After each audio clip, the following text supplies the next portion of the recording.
Mito for the beat.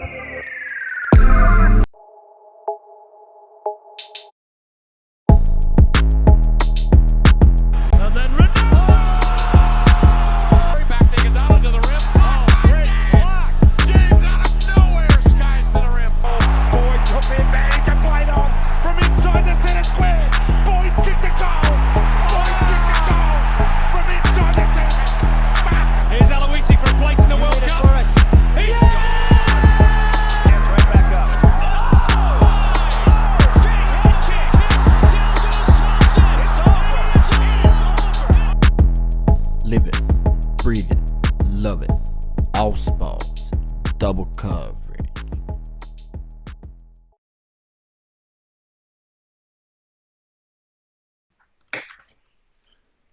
What's going on, ladies and gentlemen? Welcome to Double Coverage. We hope you're still living, loving, and breathing sport. I'm your boy Domma with the great man Saucy. Still hasn't taken off the Lakers merchandise. Black Mamba, baby. This is who we did it for. Black Mamba. Still hasn't taken it off. I haven't stopped wearing it. I've been wearing it 24/7. Been going to sleep in it. Oh, very, very nice. Big show today. We're going to just finish off covering the NBA Finals. AFL prelims this week, going to be massive. EPL, we did say there was games last week, but we were wrong. It was international break. But we'll give you the rundown of what the games are this week. F1s were back, so we'll give you an update there. Of course, the NFL, the UFC, hobby talk, and the most anticipated segment of the show to finish off, Sauceys Smokey. All right, let's get straight into it, shall we? 17 titles, 4 for the King, 4 Finals MVPs, 3 titles at 3 different franchises, 3 Finals MVPs at 3 different franchises. LeBron James, take a bow. Los Angeles Lakers organization, take a bow. The Miami Heat organization, take a bow. It was entertaining, man. It was so good. I'll tell you what, the positive out of everything, Miami Heat took the most games from the Lakers the whole entire playoffs, 2. So, in a series, that is. In a series. Both teams were equal going into the finals with a 13-3 record. You were too good in the end. You blew us away in that game 6. You really came out on a mission, and you just imposed your intent from the get-go, and we could not play catch-up. We couldn't stop you. Everyone stepped up. KCP, Rondo, everyone killed it in that game, bro. Couldn't stop you guys at all. We were too good. Game 6, I called it from the beginning. My original prediction was 4-2. Once we went up 2-0, I was saying we're going to win it 4-1. But hey, you got to have confidence in your team. And not for anything, Dom, it wasn't even confidence in the team. It was confidence in that man wearing the 23 jersey by the name of LeBron James. The guy's just a freak. So good. He's just a beast, man. He's just a beast. As much as people wanted to say that AD was going to win Finals MVP, let's be honest. It was always LeBron's. It was always LeBron's. Oh, I've been listening. I've finally almost caught up to my boy Colin, and it's nothing new that no one that knows something about basketball doesn't already know. That team without LeBron James, to quote Colin, is literally the 2017 New Orleans Pelicans team. That's how bad they are. I don't think people actually understand that. Everyone goes, oh yeah, but LeBron wouldn't have won if he didn't have AD. Yeah, that's correct. That's like every other bloody superstar that's practically won a title. You need another guy. Come on. Like, he wasn't going to do it himself. Mind you, he almost did do it himself the year he didn't have Kyrie and Kevin Love. But like, they work in tandem. If LeBron didn't have AD, he wasn't winning the title. And proof in the pudding is, when AD didn't have another superstar next to him, what did he do in the finals? Jack shit. like we kept saying. Not to say he wasn't massive, he was huge. It was him and LeBron, they carried that team offensively, defensively, and then the role players stood up in their moments and they did well. I got some stats. I got some Give it to me, LeBron Domma. stats. I think it's time. Like we're not cutting out NBA out of this podcast just because it's finished now, mate. I know we're gonna wait till off season and we're gonna get some moves and stuff, but next week we're coming. Jordan v. LeBron. We're doing the debate. Opening the segment. Let's do it. It's an age-old debate. It's an age-old debate, but we'll leave majority of that talk for next week. This week, we're just going to bask in the Lakers' glory, the Lake Show, getting that 17th title. Too good in the end. Our all-round game. I mean, and I just said the best team over 7 games comes out on top, Domma. That's why I love the 7-game series. And it just shows that that man, LeBron James, is very, very difficult to beat over a 7-game series. His closeout games are actually unbelievable. He's like unstoppable in a closeout game. It's just credit to just you joke. guys who we spoke about it on the pod last week when it gets to that closeout game. And he got it to the closeout game in game 5. And you see what he can delivered. do. So I don't care what anyone wants to say. You want to talk about that shot with Danny Green, whatever. Yeah, 40. Shut the hell up. The guy dominated. Danny Green's getting paid $15 million a year. You need to make that shot. To put up You need to make that shot. You're getting paid $15 million a year. Yeah. To take my shots All right. on a Monday night. That's right, Dom. That's right. So, just...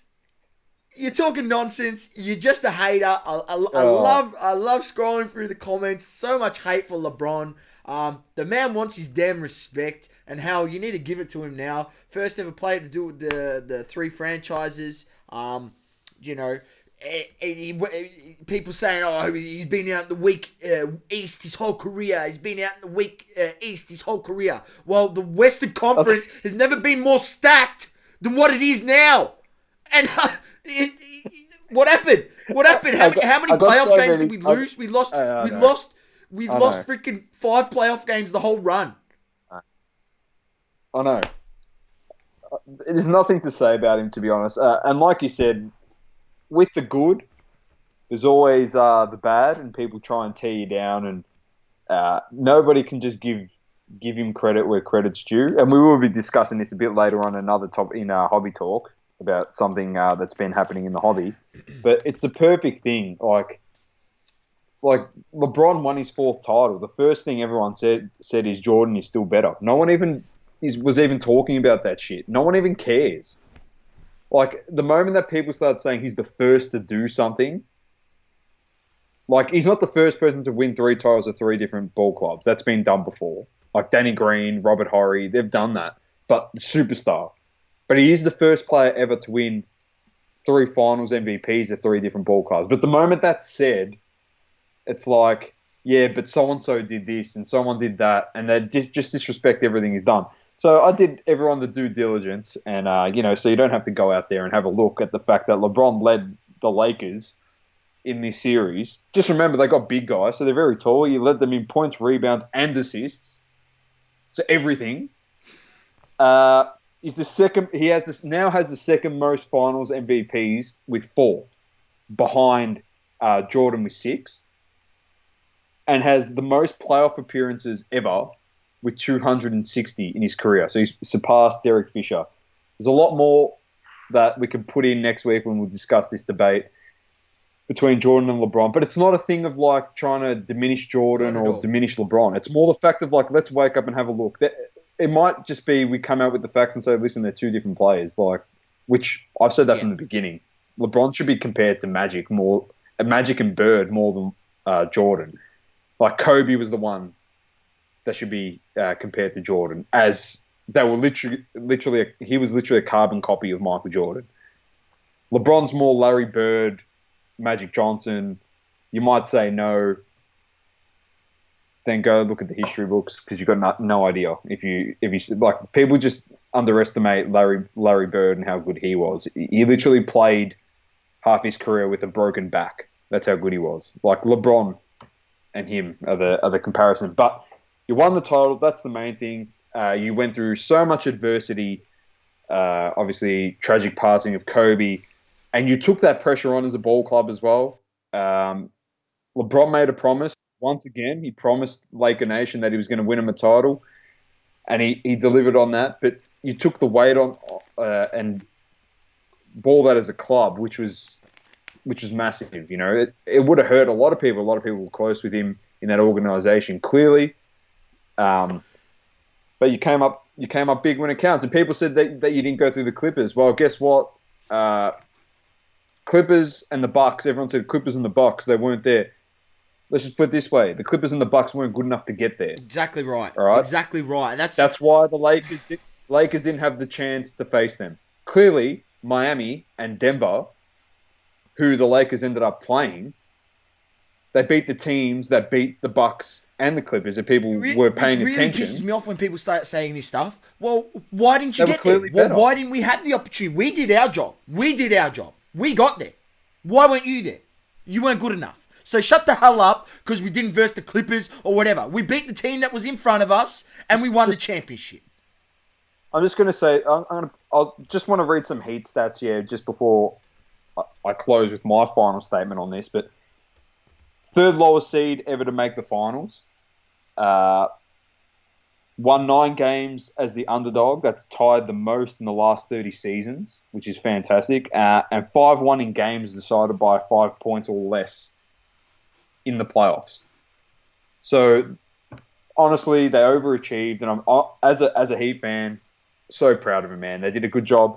But closing out on that point, myself, on what you said, you played Portland in the first round. Everyone said you were going to lose. You played Houston, who everyone was pissing in everyone's pocket. This is what I'm saying with the media. Like, you all follow mainstream media, and they just tell you what you want to hear. Best defensive team in the bubble, Houston, which they were. With the greatest defensive... from day dot, what were we saying, Domma? They're the greatest liability with no tall man in the middle. And what happened in that series? Mate, they got dominated in the paint like we said they would. But this is what I said. Wrote them off there. Then they played Denver because they beat the Clippers. Oh, this will be extremely hard for the Lakers. They're going to struggle. It's going to go to 7, 5, 5, 5, 6.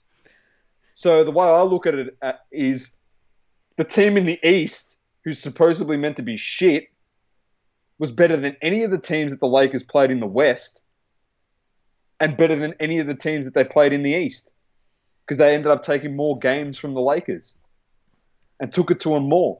But everyone says, oh, yeah, they got lucky. You need luck. No sports franchise. So Kawhi didn't get any luck last year, did he? When he won the title. But look at LeBron, yeah? Look at LeBron. Everyone goes, oh, he got a break. Yeah, he got a break, but what happened before we came into this bubble? Avery Bradley opted out, and everyone wrote him off straight away. Oh, Rondo, he's washed up. You can't win it now. They need Avery Bradley. Showing up, baby. Because Avery Bradley is the same caliber of bloody Scottie Pippen, is he? All of a sudden, he's like he's got D Wade back because Avery Bradley's not playing. This is what I'm saying with the media, and I'm just glad because we called it against Portland in the first round. Go back and watch the pods if you think we're bullshitting. We said Houston are pretenders, and mine, excuse the French, they're fucking shit. They are. Shit. They're terrible. And we said that Denver were too young and too burnt out after their first 2 series to even compete with the Lakers, and experience would come up massive. And we'll ride on that. And I said it was going to be 5, but you said it was 6, and we'll ride on what was going to happen in this series.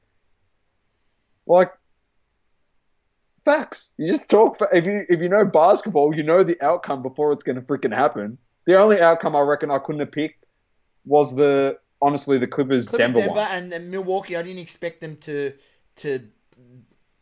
fail miserably come playoff time. I expected that to maybe go to 6 or 7, but for them to lose 5-1, it's embarrassing. But and we called it with everything else so far in the playoffs as well. We told you Houston were no good. I like bringing it back to this for the fact of, we kept telling you every week, these guys are no good. And everyone goes, oh, yeah, but you were wrong in your first round prediction. Why would you be proud throw it in my face or Sauce's face, the fact that Houston beat Oklahoma in 7 games. That's an indictment on Houston. Don't bag us and say, oh, you got Oklahoma that were tip not wrong. even supposed to be in the playoffs. Oklahoma was supposed to be They had like a lottery pick team this year. Don't forget at the start of the season. embarrassing. It's embarrassing. Some of those teams were an embarrassment. Like, they talk shit. Half the teams in there, guys in there, were talking shit as if they've achieved everything on the highest freaking uh, at the pinnacle of basketball, i.e., Pat Bev, Morris, West Brick, all these guys. Like, they think that they've done it. You've achieved nothing, literally nothing in your career, zero, when it comes to playoff basketball and finals basketball. And everyone was so quick to talk shit to everyone else. But it was the two teams that put their head down and worked their ass off, made it to the finals, and the best team won. As we say, it doesn't matter what happened previously, but what happens in the finals is all that counts. Correct. And as we say, the team that wins was and is the best team for the season. The only problem is you probably only have 2 months to enjoy that, and then you got to defend it. Doesn't Not matter, 6 baby. We months got the to serve. 17th. The championship is home, and LeBron James, savior of the franchise, absolute rabble. I spoke about this on our live post Game 6, post the win. Absolute rabble. Before he came, swung the position of the franchise, swung the position of the franchise from an absolute, basket case to champions. It just shows you the power, shows you the quality that LeBron James has. And guys, I'm telling you, don't write this guy off to end his career with the same amount of titles as Jordan. He's still got another 3 years at this level, easily. I'm telling you guys. They'll get, as it goes on, he's not dumb, LeBron. I think LeBron wants to try and win as many championships as he wants. He's got enough money. Man, don't be surprised LeBron does some crazy shit in his later years, yeah? Fucking taking cheap contracts, yeah? Cheap contracts to get other players to the club and win more titles, man. Yeah, it wouldn't surprise me, and it wouldn't surprise me if he becomes one of the most efficient three-point shooters towards the end of his career. So he can just come off the bench, and I'm telling you, if you go to your 6th man and you turn to your bench and it's LeBron James, that's what I said. He's got to add this. He's got to add 6th man of the year to his trophy cabinet as well, just as a mistake. Honestly, you might as well pack it up. I can already tell you what he wants to do. He wants to play at 40 years old like Jordan did, and prove that he can average more than what Jordan did when he came back. And Jordan struggled when he played for the Wizards. Struggled. He looked old and finished. LeBron wants to prove that at 40. He still looks 35. Yeah. That's what I'm telling you, man. I'm telling you. LeBron doesn't care about anything in his career but surpassing Michael Jordan. That's the only thing he cares about. The only thing. He doesn't care about money. Everyone goes, he cares about money. He doesn't care. He's on the $1 billion Nike deal. Why does he care about his money? He's just, honestly, he's getting paid year by year on a contract just to give to his kids. You know what I mean? To support his family and their family and their family for generations to come. That's the only reason why he's doing it. His main goal is to surpass Michael Jordan, and in his head, he already believes he's done it. And there's a lot of people out there that also believe he's already done it. That's a discussion for next week. So we'll finish up on that Domma. one. So you can bacon that. Love it. That's called Late show. 17, baby. 17. Let's go. I'm happy. We'll get Bradley Beal, so I'm happy. I'll be high on this. If we don't get him, I'm going to look like a muppet. If I don't already. So, all right, coming up next, AFL, previewing the prelims. Let's go.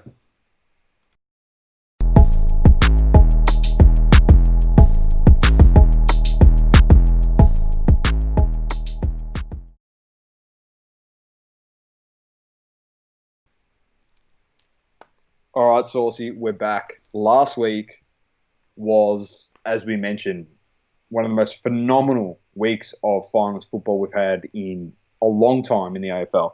On the flip side, this week, what a contrast. Massive contrast. Give us the results first before we even go into All this right, shit. so I got to get. I'll get it. It's all right. I've got it. Don't worry. Because all I was going to say, Sauce, was Richmond beat St Kilda and Geelong versus the Buy. That's exactly what I was going to say. It was either Geelong versus the Buy or Geelong versus Witches Hats. I can't make up my mind on which one it was. Well, Richmond, for the record, ladies and gents out there, if you haven't seen these scores, don't waste your time going to look them up. Richmond defeated St Kilda 80-49. We knew that would be the case. Geelong defeated Collingwood 100 points to 32. Now, what was the half-time score? Well, did we get this one wrong, Domma? Because we actually thought Collingwood would be come out there where this is definitely one both you and I absolutely got no clue on.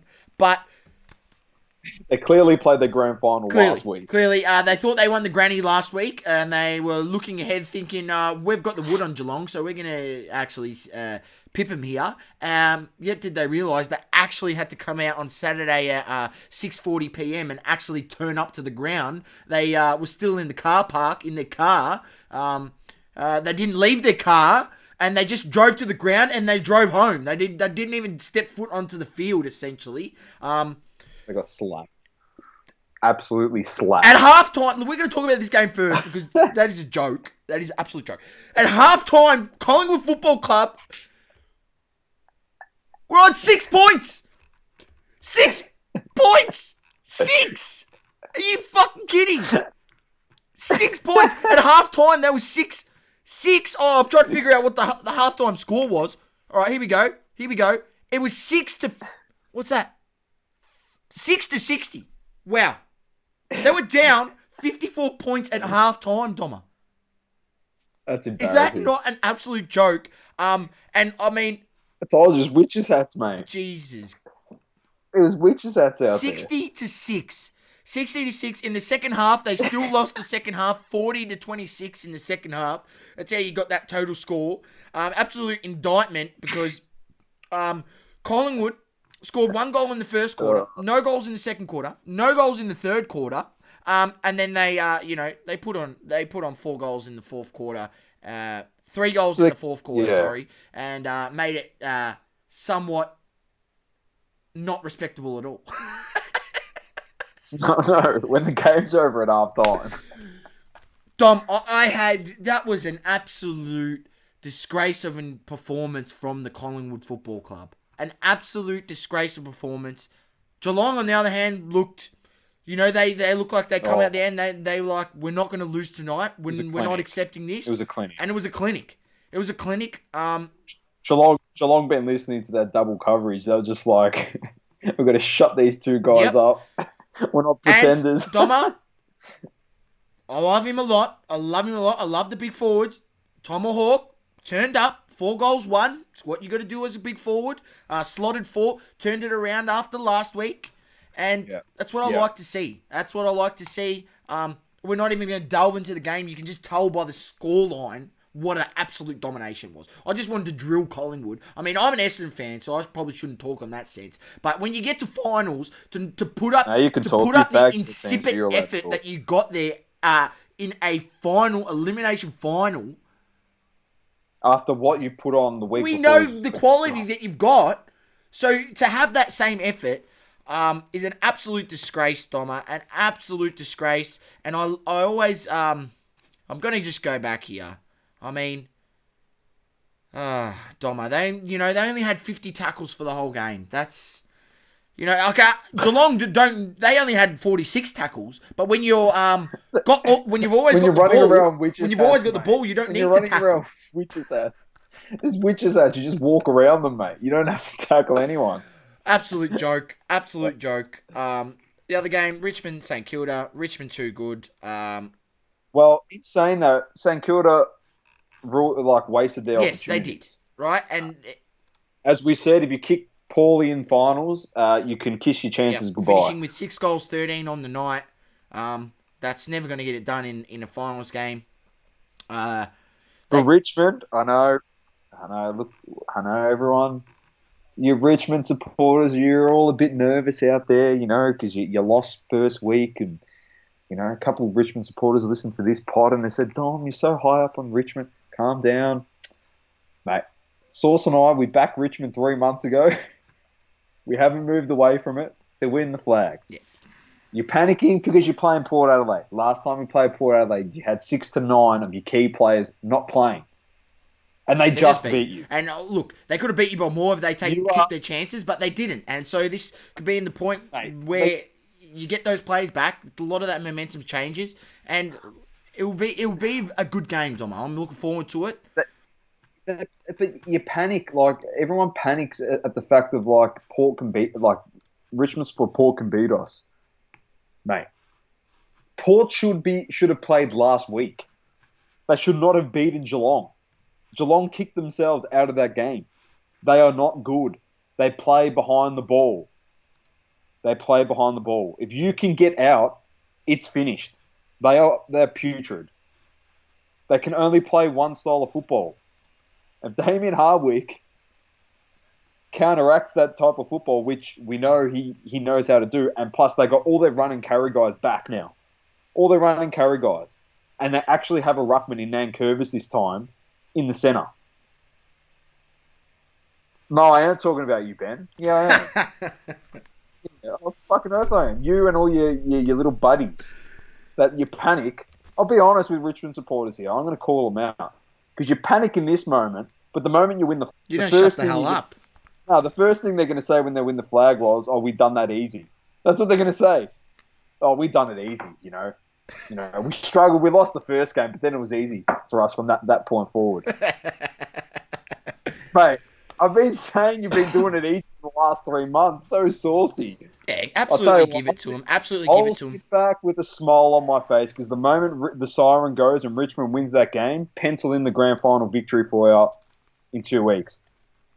As soon as Richmond goes into a grand final, they don't know how to lose it. So, in my opinion, there's one person that I do want to bake on that Richmond team, though, and it was good to see him back out there because he did provide what they were missing up forward the week before. Tommy Lynch coming in for Chol. It makes a massive difference. But one thing I do want to say is that bloke, Tom Lynch, he's one of the dirtiest players to ever step foot on the AFL football field. That bloke gives so many cheap shots, knees, gut punches. What other ridiculous stuff has he done? He's probably scratched people, pinched them like Ben Stratton, pulled their hair. Who knows? What we haven't seen or what the camera hasn't picked up. But the bloke is a dirty, dirty, dirty player. You got to get a Ric Flair bloody little thing coming up with the wool there, mate, because he's the dirtiest player in the game. The dirtiest player in the game. Give him the Ric Flair woo. But oh man, the guy, and he's had so many chances at the sent to the tribunal for these little misdemeanors. The bloke must love forking out $7,000. He must love it. He's like, no worries. Here's another $7K. Here's another $8K. I want a 5-year deal worth $7 million anyway. So who gives a shit? He doesn't give a shit, does he? He knows what he can get away with. He plays on the edge. He's a dirty, dirty player. But the AFL said they want to stamp out this stuff. They don't want young kids seeing this stuff thinking it's all right. Well, AFL are a shambles. You're a shambles as well, the AFL, because you allow it to keep happening. He's had so many. You've had this. This is the one where you make an example of players and you go, you know what? That's dirty. That's unnecessary. Putting your knee on someone's head, essentially, neck area, when you're getting up, that is completely unnecessary. We've said this. We said this friggin' a month and a half ago. Yeah. This is the shit. Like, they had the opportunity to do it, but the more you let it go, the more it sets precedent and people can get away with it. Because then when you get your little match review committee for your club to go in there and bat for you, they'll just turn around and say, oh, yeah, but this happened in round so-and-so and round so-and-so and round so-and-so, and you let that person off and you let that person off and you let that person off. So that's exactly right, Domma. But in saying that, you don't want to be dropping knees this week. You don't want to be dropping knees this week because we know in the past some quality players have not played in a grand final for making a stupid mistake Yep. in a preliminary final game. So Correct. cooler heads always prevail. If you want to do an Alistair Lynch and start beating the shit out of someone in the grand final and get bloody whatever you get, 10 It's weeks, double. It's then double by all weeks means, in the granny. doesn't matter, mate. You're playing in a granny. Who cares? And if you plan on retiring after, who cares as well? But prelim, cooler heads always prevail. You don't want to do something stupid. It's going to cost you. You want to be there at the big dance, mate. You don't want to be sitting at home watching your team. Maybe he's probably got an 80-inch television, Tom Lynch. But you don't want to be doing that at home. But the games this week, Brisbane Lions versus Geelong at the Gabba and Port Adelaide versus Richmond at the Adelaide Oval. So tune in for that. 2 massive games, and 2 winners of that will go to the AFL Grand Final in 2 weeks' time, which I'm looking forward to be honest. So yeah, there's the wrap, mate. Coming up next. We got to give some tips or what? Oh, fuck. Richmond at home. Well, I'm going for Richmond, obviously. And you know what? I want to see Brisbane in a home granny, and then I want Richmond to beat Brisbane in Brisbane, just to prove all those whinging interstate teams saying that Richmond have it easy because they get to play at the granny. The best thing that could ever happen is that Richmond beat Brisbane on their home deck in a granny. And then you can all just continue. What are you going to cry about then? What are you going to cry about then? So that's what I want to see. That's what I want to see. I'll be honest with you. This is going to sound absolutely ridiculous. And we've got a very, very passionate Brisbane Lions supporter who does support this show. He's not listening at the moment, but tell you what, young fella, I reckon the Cats are going to win this week. Oh, here we go. I might get an abusive message after that too. Very abusive. Just make sure you cut this clip and we'll chuck it on the socials. I could cop a lot of abuse. But yeah, I'm tipping the Cats. Oh, great. Great. All right. Coming up next, English Premier League. Bit of an update.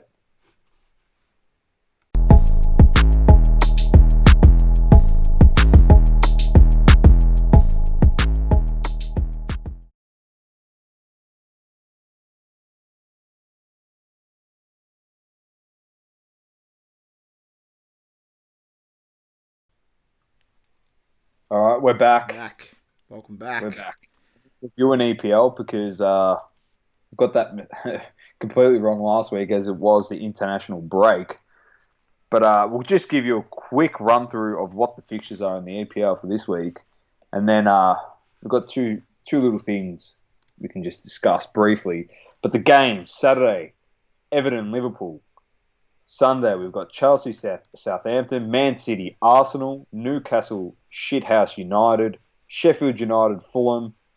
Monday, Crystal Palace, Brighton, Tottenham, West Ham, Leicester, Aston Villa, and to close out the round on Tuesday, West Brom, Burnley, and our boys Leeds against Wolverhampton. So stay tuned for those. Few interesting things coming out of this break, the international break, as a few people actually got coronavirus, and it's actually impacted teams that can be put on the field and players that can be put on the field. Yeah, big name. If anything, massive name. Well, we'll get to him right at the end. But I love talking about Shithouse United, my boys, on this show. Even though you roast them pretty much every week. I do roast them every week. If we thought it was going to get any better this week against Newcastle, it's probably not, considering Cavani has to self-isolate, and our best player, Bruno Fernandes, also needs to self-isolate because he's a Portuguese player and he played with the GOAT. So he has to go isolate. So we haven't got they're our 2 best players, by the way. Cavani hasn't even played a game yet for us, and he's our 2nd best player. The best player. So our 2 best players will not be playing against Newcastle. So we should still win it. But in true Shithouse United form, we'll find any way to lose it. But we will. Tell us, Sauce. Tell us about him. The great man. He's fallen ill. He's fallen ill. We wish him the best on this show. Well, look, I'm just going to say out there, first of all, after you hearing a bit of that news coming out of the Manchester United camp, keep an eye out. You never know. It's been a wild season already. Newcastle at $5 for the win. Oh, Or even a draw no bet on that front, where I'll tell you where what, you get the I'd win take. if they win, and if not, if they draw, I think you might be getting a little something. Let's see if I can find the odds on the draw no bet market. Oh, $3.50. Thank you very much. Just take it, ladies and gents. Just take it. I'm serious. That's a sneaky one. Not that I've got that much hope in Newcastle, but No, I United do. are just rabble at the moment, and your best player essentially Bruno Fernandes, who's been the guy who's actually showing some heart at that club, the only one. The only one got ticker, mate. Lucky I got an 18 jersey in my wardrobe, mate. It hasn't got a name on it. I might just put Fernandez on the back. There you go. But as you were saying, Domma, the great man Cristiano Ronaldo contracted coronavirus, COVID-19.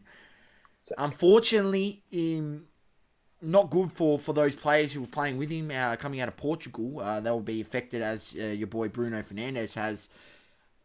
Fernandes has been. But, hopefully he's going to be all good. I think he'll be fine.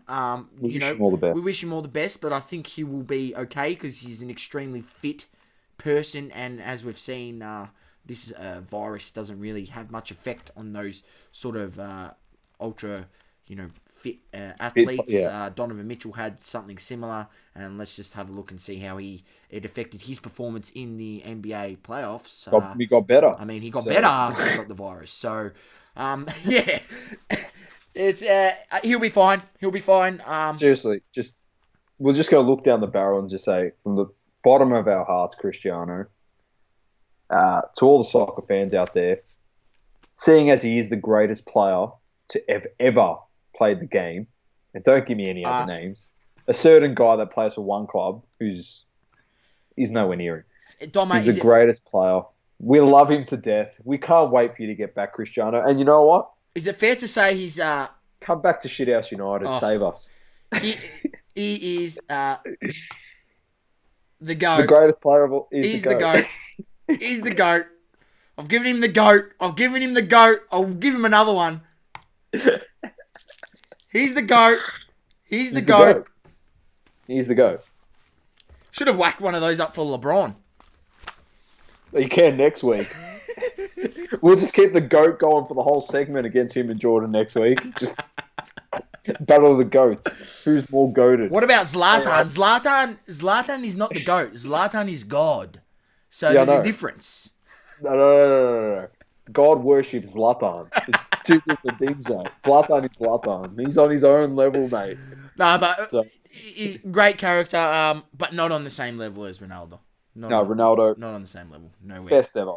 Nowhere. Anyway, after that much kiss-assing in that segment for the greatest player of all time, we'll move on. Coming up next, Formula One. It was back. F1 up next.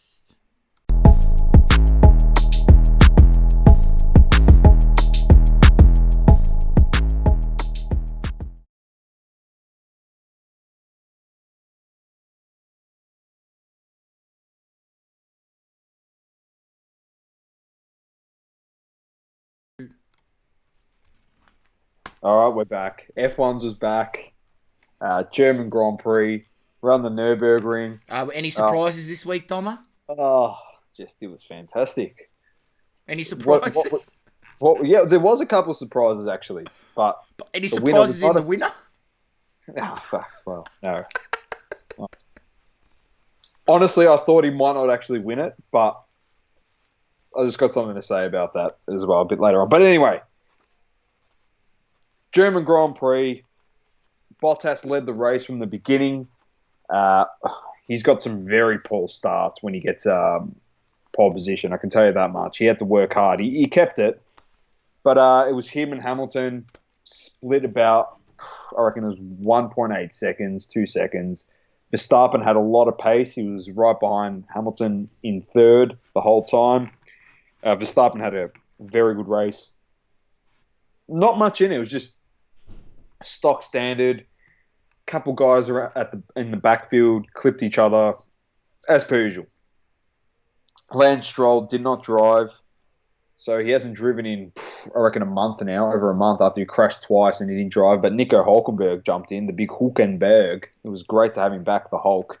But lo and behold, after the wrong time of a pit and a lock-up by Bottas, Hamilton passed him. But then from that moment onward, for Valtteri Bottas, it went from bad to worse. Gearbox problems, did not even finish the race. That is literally saying, here you go, Lewis. I've handed you the victory on a silver platter. The only way you can lose this is by yourself. That's Verstappen's not catching him. unfortunate for Bottas. I'll explain why people like this are not going to catch him. It happened to be second time he hasn't finished the race. My boy, Lando, was heartbreaking. I sat on the couch, man. I was almost in tears. Sitting in fourth position. He was fighting for the podium. He was fighting for it. Then all of a sudden, he lost all power in his battery unit. So if you don't know what the battery unit does, it gives you the extra boost for your DRS on the DRS straights to get you, I think it's like 40 more horsepower. It's about 16 more kilometers. He lost all that. So he was practically just driving an F1 car as an F1 car. No boosts, nothing. Couldn't use anything. So people catching him, like, that's a big difference. Even if no one's in front of you, you can still use your DRS to get a bit more of a gap on someone. But kept dropping, getting overtaken, and then the poor fella didn't even finish. He lost engine power with, I think, 12 laps left, and first time he has not finished in the top 10 for the whole entire season, and it is the first time he's DNF'd the whole season. No, look, not so bad in that sense. With that, No. Look, even though the quality of his car is not there, Domma. Let's be honest. It's not there to compete with the top guys, but we want to see him succeed because he's a young up and coming driver. His teammate next year, to finish in the top 10 as a young up and coming driver, that's really good. Good stuff. Good signs. Bloody oath. Well, his teammate for next year, Daniel Ricciardo, our Aussie boy Dan, finished third. Danny Rick. So I mentioned it a few podcasts ago. He actually had a bet with the team principal, Cyril Arbitrol, that if you finished on the podium this season, that good old Cyril would have to pick a size and place on his body, and he would have to get a tattoo of Daniel Ricciardo's liking put on his body. And the bet was paid up on the weekend because Daniel Ricciardo drove out of his skin. Fantastic. He's actually... So he had a bet with his own own team? How much his team principal. Yeah, to get on the podium. Because it's extremely hard when you got Mercedes and Red Bull. Well, it just shows you there's try and beat them absolutely guys. no confidence in that team at all. No. There's no confidence for anyone outside of those two constructors, really, to get on that podium. I will just put this out there. Congratulations, honestly, to Lewis Hamilton. Michael Schumacher's 91 F1 wins. If he wins in 2 weeks' time, he will become the most winningest driver in the history of Formula One. But I'll just put it out there. He's a great driver. I'm not taking anything away from him. But when your car is the best car on the grid, your teammate's car, well, you're the best constructors on the grid. You've got the best car, and your car can potentially be 6 to 10 seconds quicker than your teammate. What's that say to the rest of the competition when Max Verstappen can be potentially sometimes 18 seconds behind Lewis? And he's lapping people. You're lapping the last 4 or 5 guys in a race. Oh. What's that saying? It's saying they need to bring in that equalisation quicker.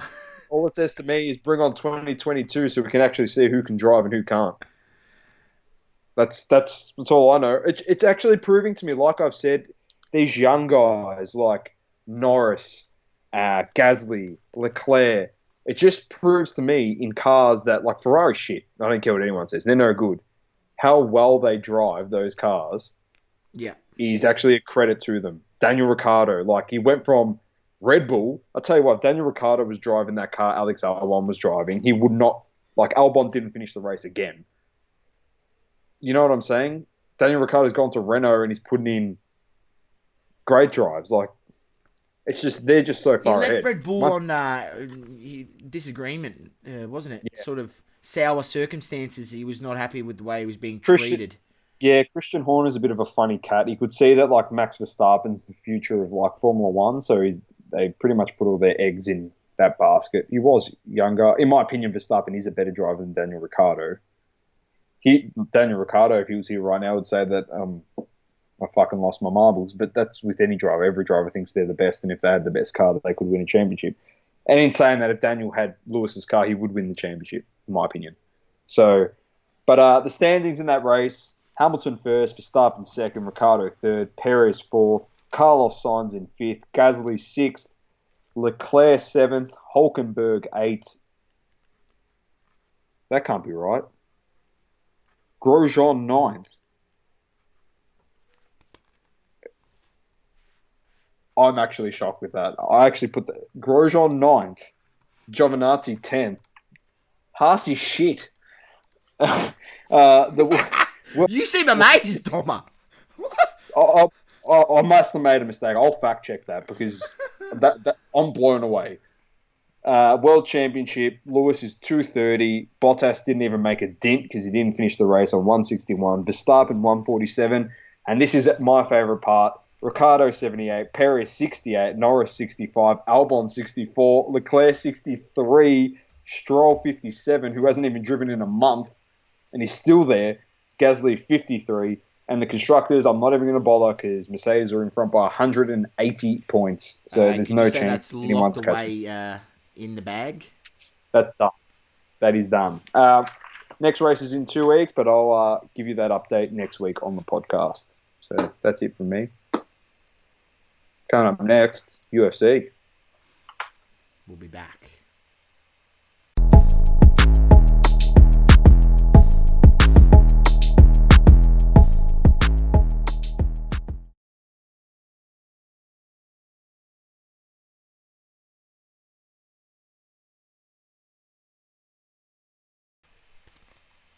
We're back. Saucy. UFC. This is the week coming up, but we will review the card. But this We're week's going to review card's the card, one. Domma, and I'm excited to actually review this card because there was some really, really good bouts, some nice knockouts.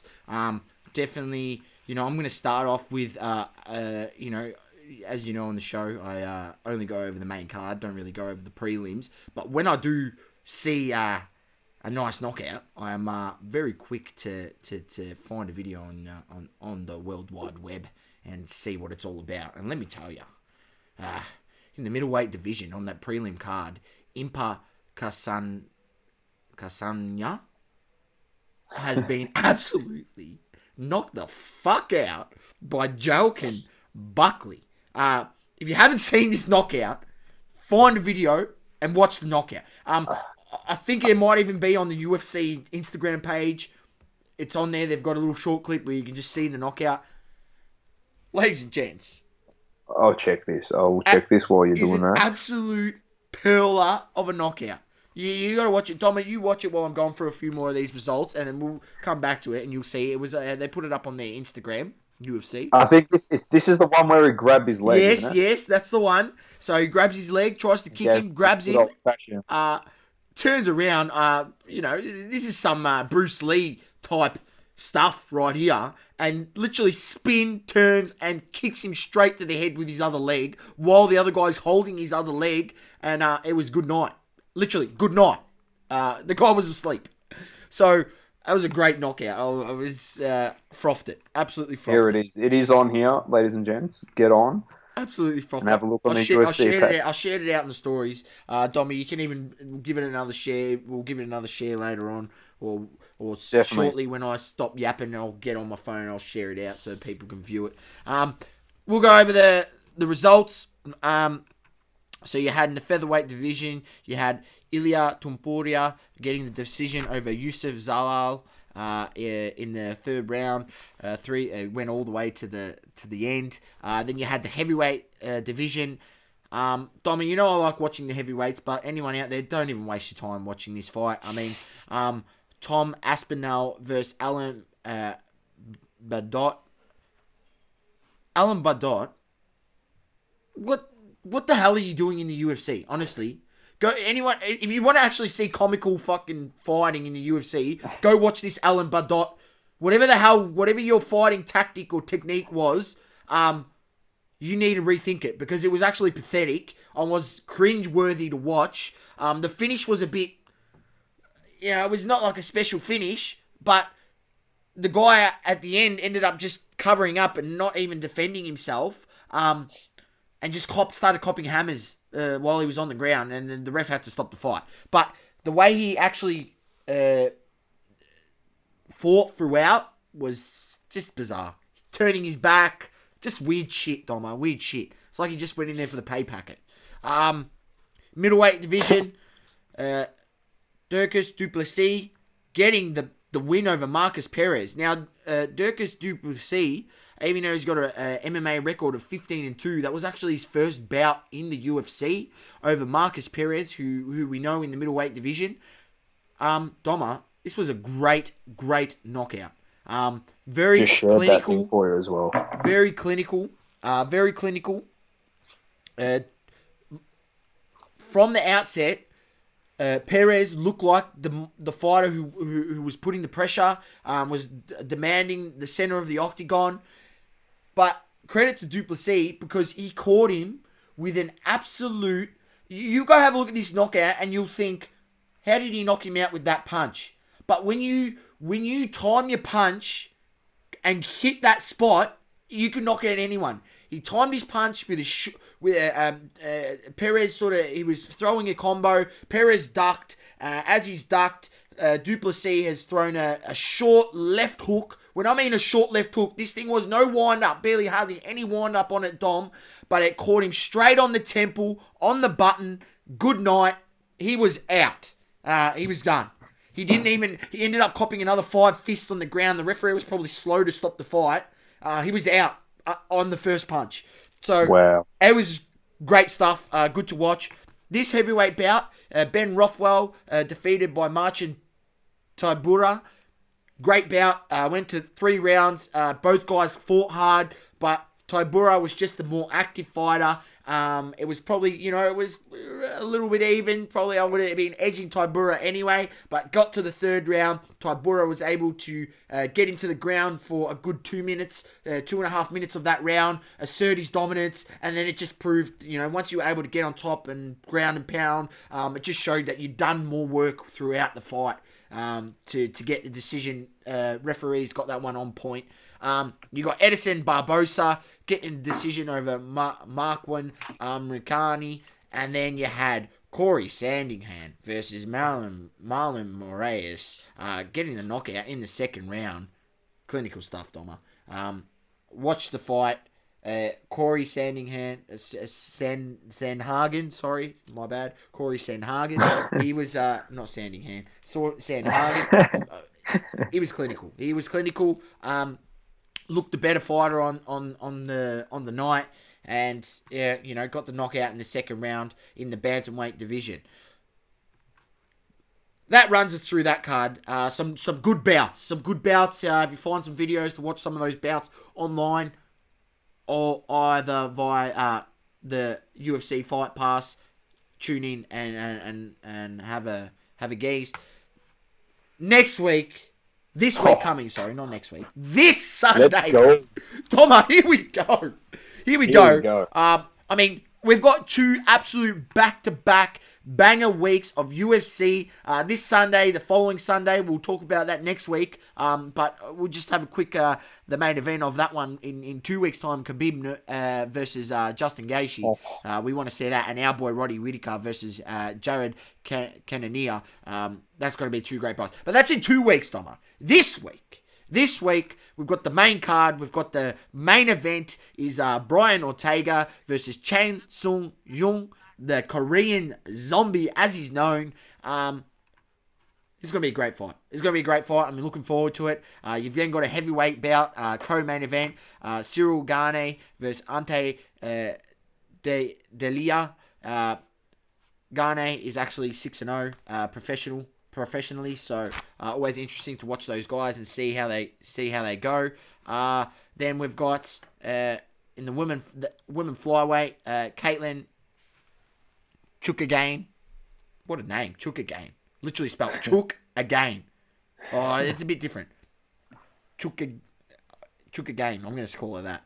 Jessica Andrade. Then you've got in the light heavyweight, our boy out of Australia, Jimmy Crute versus Modestas Bukakis. Sounds a bit Greek. I'm not sure if he is, but sounds Greek.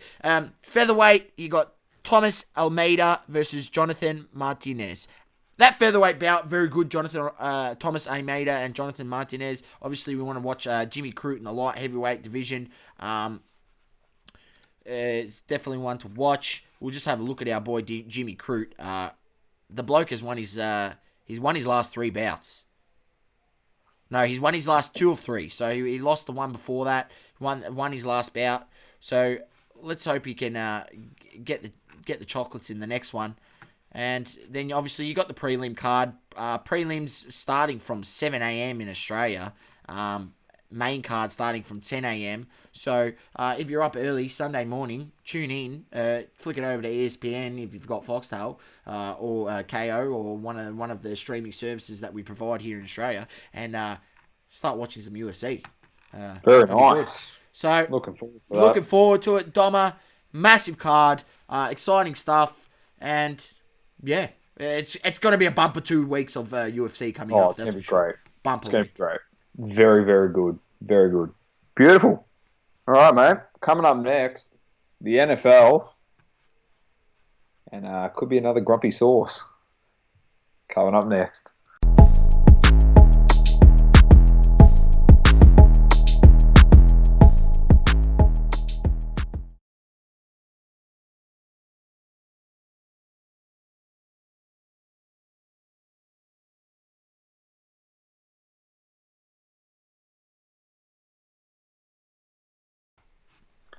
We're back. NFL. I don't know why I've got a smile on my face for this. Sauce, before we get into it, we will discuss your picks at the end of the review. But just give them a bit of a tease into it. You're not happy again. You're not happy. A lot of it revolved around this first game that we're going to cover. This Bears and Bucks game. Look. Just Tom Brady, stop forgetting the snap count, mate. I get it. It's Brady, you are the GOAT, but to forget the snap count, what the hell, dude? You've cost the double coverage, bloody the bets, mate. We don't care that you forgot it. It's just you cost us the game. What the hell? Honestly, what the hell? And it's that Nick Foles curse. Everyone keeps saying, "Oh, maybe I'm hearing analysis saying, oh, maybe the Bears can go." The Bears stink. The Bears are terrible. I don't get what you're saying. Their defense is decent. The defense is decent, right? But then once again, that's terrible coaching. The fact that they just allowed Khalil Mack to get pressure on Brady all night. You got to double team him, just like what teams do with J.J. Watt. You got to double team him on that edge, man. You can't let Khalil Mack go one-on-one. That is terrible coaching. I don't care what you say. That is horrendous coaching. Khalil Mack is a beast. He's one of the best defensive players in the league. You can't allow him to play one-on-one. It's like saying in basketball, allowing freaking LeBron James to go one-on-one against the smaller guy. That's what you're essentially allowing them to do. You're allowing him to go one-on-one, whether it's against a smaller guy or a bigger guy. Doesn't matter. He's big, he's huge, and he's so explosive. That once he's the modern day Lawrence Taylor. That's what he is. If you don't know who Lawrence Taylor is, correct. They used to throw triple teams at him, and that actually didn't work because he used to just throw the triple team off of him. That's how strong he was as a human being. But Khalil Mack's the modern day version. You have to double team him. It was terrible throughout the game. You can't go one-on-one with him. He's just going to cheat. Because last time I checked, Tom Brady isn't the most mobile quarterback on the planet. Correct. He's 42. Correct. As soon as he gets through, he's going to kill him. Lucky Khalil Mack's that type of guy and that respect for Brady. He's not going to just drive his head into the bloody turf. Like, he takes him down nice and easy. He still tries to hurt him a bit, but it was just a shambles. I tell you what, Brady, he struggled. Foles threw an interception, and they both struggled. Honestly, it was just a defensive game. It was a super defensive game, and I thought, I stayed away from this game originally, Domma, and I wasn't going to get into it, but I just thought, you know what, that Tampa Bay team, the way they've come out these last 3 weeks, obviously losing the first week, and then these last 3, they came up against a tough Bears defense, but I just thought they got enough firepower in that offense. They should have done a better job. I say they should have done a better job running the ball, Domma, but I'll have a look. I'll bring the stats up. They actually ran the ball quite well from memory. They ran for 106 yards, Tampa. Ronald Jones. Right, which is not too bad. So they were able to move the ball. It was just it came down the stretch there. They weren't able to make plays. Even Gronk was getting in the action on this one. Yeah, it cost them. And I wanted to stay away from it originally, but I jumped in on it, and I'm annoyed at myself. Because I should have, but you know what? In the end, it wouldn't have mattered because I had Kansas City in some of the bets, and I can't believe they lost. That's another talking point. We'll get to that. Coming up, the next game, we have Panthers and Falcons. Just a run of the mill. Falcons are shit, so they're no good. They're 0-5. Dan Quinn got fired, by the way. He lost his job at the Atlanta Falcons. Teddy Bridgewater is just a solid, consistent quarterback. I actually seen some numbers comparing Teddy Bridgewater's numbers from this year to Drew Brees. He's actually performing at the same level of Drew Brees. And, Drew Brees has been shocking. And they traded Bridgewater, got him out of there. Yeah. I don't want to hear anybody say to either of us, I know you picked New Orleans to win the Super Bowl. I'm not confident now, Domma. And I picked San Francisco, which I'm also not confident on. But if anyone says Drew Brees is having a decent season so far, you're not watching what we're watching. He's been putrid. We've said it for the last 3 weeks. If he didn't have the guy by the name of Alvin Kamara on his team, I don't reckon they would have won a game. They would not have won a game. They've been terrible. But anyway, Teddy Bridgewater, he's happy. He's got a starting quarterback role. There's no one there fighting to take his position. He's doing a consistent job. Panthers are 3-2. Everyone thought they were going to struggle a bit more than what they actually are. 3-2, it's a good start. They did play the Falcons. They're putrid, and they've got a lot of work to do. And I know, like Calvin Ridley's there putting on a clinic every single week. He's probably just trying to get some stock next to his name. Next up. Trying to get that pay packet when he... This is the game. This is the game. You said to me you don't know what to make of the Las Vegas Raiders. I've got a few things to discuss with you on this, but this game was crazy. Absolutely crazy. Oh, wow. Like, Patrick Mahomes is just unbelievable. And I tell you what, Derek Carr is back into the form he was in from three seasons ago. Yep. He was slinging this thing like no tomorrow. Absolutely slinging. Average completion rate, 11.2 yards. That is elite. And absolutely elite. How's my boy? Just sitting there. Henry Ruggs III. You know, just if you're in the card hobby, everyone said, don't go up and down on the wide receivers because it's a quarterback. I understand that. And they have short careers. But this is the hobby we're in. People are going to jump on these guys. Yep, they are. Henry Ruggs is a rookie. Get on him. I'm not saying it again. I haven't even got on him, but get on him. Another guy, if you haven't got his card, I think he's in his second year, but Hunter Renfrow is a beast. But everything goes to the one man, Darren Waller from the Las Vegas Raiders, was giving the Kansas City Chiefs fits all day in this game. He was big and just dominant throughout the whole entire game. But you know, Mahomes is a magician. He threw some touchdowns that, tell you what, he's continuing to do things that I didn't think was actually possible by a quarterback, in my opinion. Next up was Just one thing on that, Dommo, and I said I don't know what to make of Las Vegas Raiders. Obviously, just playing good 3 weeks ago, then abysmal, then great here against Kansas City on the road. I still don't know what to make with them because what inconsistency we are now. We're going to get a point where they're like, hey, we can beat the best sides. We've got confidence in ourselves now. We're going to win the next 4 games. You know what I mean? Are they going to take that step? We don't know. One thing I will be wary about is, that Las Vegas Raiders team. Watch out. Watch out. They're playing good. I like the way they're able to move the ball. I like the way they're able to run the ball. Running for 144 yards. It's good. That's good ball movement. Picking up those small gains, making it easy for Derek Carr on those third downs. So here we go. I mean, Derek Carr 50% on third down and 2 of 2 on fourth down. It's pretty good. That is really good stuff. So let's keep it rolling. I'll be taking more mindful notes on the Raiders. 100%. They could have potential, and we might see some value in a few bets moving forward. I won't be overlooking them. That's for sure. Yeah, definitely.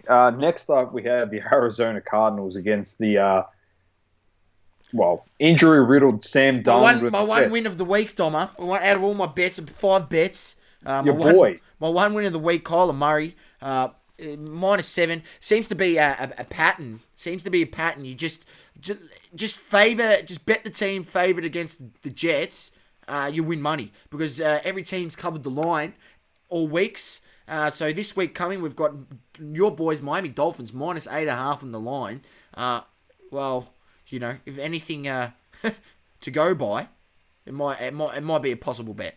For anything, Domma, that $1.25 that we get just for the Dolphins to beat the Jets, I might even just chuck that as the banker of the week.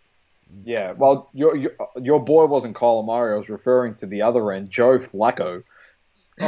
Started a QB for the Jets. The fall from grace he's had, and their best rushing player in this game was Le'Veon Bell, who is, as of today, no longer a part of the New York Jets franchise. I talked to him about Joe Flacco. He's one of the most overrated quarterbacks to win the Super Bowl in history, dude. 100%. But they lost Le'Veon Bell. This is a great opportunity for a team to pick up a fantastic running back. He obviously... He's unhappy. If you saw his tweet, he just put the prayers up symbol to say thank you. It was literally thank goodness I'm out of this club. This could be big. Honestly, as a Miami Dolphins fan, for the running game, it's the same division. You can get Le'Veon to come up against the Jets, and teams like New England take a punt. They need a running back. They're eventually going to have Tua come in and play. Before the end of the year, he'll be in there, even though Fitzmagic's doing a good job at the moment. But I don't know. I reckon it's a great opportunity for a team to add a very talented running back who I reckon is going to put big production in at his new ball club. So we'll keep an eye out and see where he goes. He wanted to get traded. Yeah, I think so. No, I'm serious. I actually think so. Next up, we had Philly against the Pittsburgh Steelers. Unfortunately, no surprise here from Philly. They lost again. So they lost again, and it's not going to be looking any better this week. Tell you what, they're just running along nicely, the Pittsburgh Steelers, just chugging along. Big Ben's just running through the motions. Big Ben is, as long as you can stay there, they've got a good team. Their defense is good. Underrated defense, in my opinion, Domma. Juju Smith-Schuster. Yep. James Conner. Maybe Le'Veon should go back there, where he started. Maybe. They got TJ Watt there. He's a good player. They don't want him there. They got Conner there now, don't they? They got Conner. They got Conner. He's a gun. And they got Ray McLeod. Ran for 63 yards off 2 carries. Yeah, but James Conner's the main guy there. They're just running through the motions. You said they were going to be a bit of a Smokey here. Keep your eye on them. Not to sleep on the Steelers. And Philly are just struggling completely. I said don't sleep on the Steelers. As long as Big Ben can stay fit, He's just a wise quarterback. They've got that offensive line. I mean, he was only, they were only able to sack him once throughout this game. On the flip side, you had the Pittsburgh Steelers sacking Carson Wentz 5 times. So getting that pressure to the quarterback, which they've been able to do through the 4 weeks of the season, 5 weeks of the season thus far. Yeah, I like him. I like him a lot. 136 yards on the ground, being able to move that ball. On the Philly side, look, Carson Wentz himself is looking a bit better. But I keep bringing it back to just go look at their injury list. It is it's massive. Huge. I know. Having injuries to key guys obviously helps because your talent isn't as good as what you would prefer to have, your first choice guys. But also injuries affect your team chemistry. Your communication as a football team to communicate, get those, understanding the plays, understanding the coverages that you're meant to be in. It's massive. And it really hurts. So that's the case here. Those injuries are piling up thick and fast. Yeah. Next up was the Rams against Washington. Not much to really... It was just... They ran through the motions here. Just beat them with ease. But I will give a massive shout out here to Alex Smith, who returned to the football field. A guy that broke his leg and almost died through the injury. That's how severe it was. Great to see him back out on there, and it's great story for him and his family who have been through some hardship over the last few years. So well done to him. Next up, your boy Joey Burrow. He got the Ravens, I think, a bit upset this week, and they just come out and slapped the shit out of the Cincinnati Bengals, 27-3. They almost shut them out. They went 0-0-0 through the first 3 quarters and then kicked the field goal. Look, they almost got shut out. Yeah, I get it, Domma. Although, old mate Lamar Jackson, I wouldn't say he had the most amazing game. Well, it wasn't meant to. Technically, they thought he wasn't going to play because they thought he was still injured. So right, he didn't have the most. But that Ravens defense, as we know, it's good. It's good. And it just shows you on the flip side where the team like the Browns, where Joey Burrow was nearly able to get the win, was able to put up 20 points, and then he comes up against an elite defense. He can only put up the 3 points. So it shows me 2 things. Show me Joey Burrow and that Cincinnati team has a long way to come. And then it just shows me that the Ravens, when on their day, on that defensive side of the ball, they can be nearly, they could keep teams to less than 2 touchdowns in a game. So yeah, 100%. You don't want to get them upset, and they were upset. That's right. From last week. So they came out big. Next one was literally 2 of the worst teams in the comp. The Jacksonville Jags against the Houston Texans. Texans first win post the Bill O'Brien era. Mate, they were just waiting to get rid of that guy so they could win a game. They were sick of him as a coach. And this is always, I don't know if it's a similar pattern in the NFL because I probably haven't followed it as religiously as in AFL, Australian football. But I do know historically or very often that when in AFL, if a coach gets sacked midweek, that weekend, that team generally comes out and either wins or really, really makes a good feat of themselves compared to the weeks that they've been going previously. And it seems this was the case with the Houston Texans. And I was aware of this. I was nearly going to put in my bets, but I wasn't confident just of what they're playing. No. So I couldn't pull the trigger. But it seems to be the case. I mean, they're coming up to Jacksonville, let's be honest. They should beat this team. But, I mean, 25 of 35, throwing 10 yards average, being able to run the ball 129 yards. No, they were good. They looked good. Jacksonville did play the Jags. really suck. You really suck. Yeah. I didn't even waste my time speaking out. I mean, and they're asking their rookie quarterback, Gardner Minshew, rookie year? Second year. Second year quarterback, throw the ball 50 times nearly. Jeez. Yeah, when you can't polish a turd, as they say, mate. So that's just the way it is. Next up, we have my boys against the 49ers. Massive upset Happy, here. Domma. You got to be happy with that, Fitz surely. Magic put on a clinic. It was a rating of 154.5 here as a team. Unbelievable. QBR of almost 100 for Fitz Magic.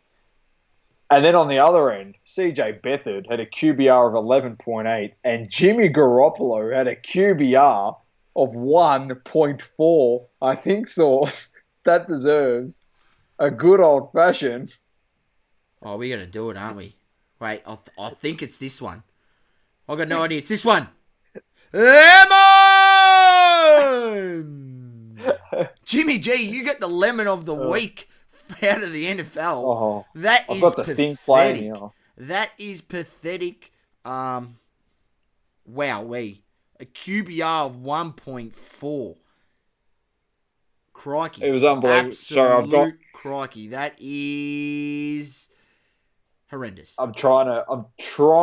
Apologies, mate. I've got some video playing in the background here in one of the games. Oh, that's all right, mate. But don't worry. Yeah, there we go. It just ended. Bloody hell.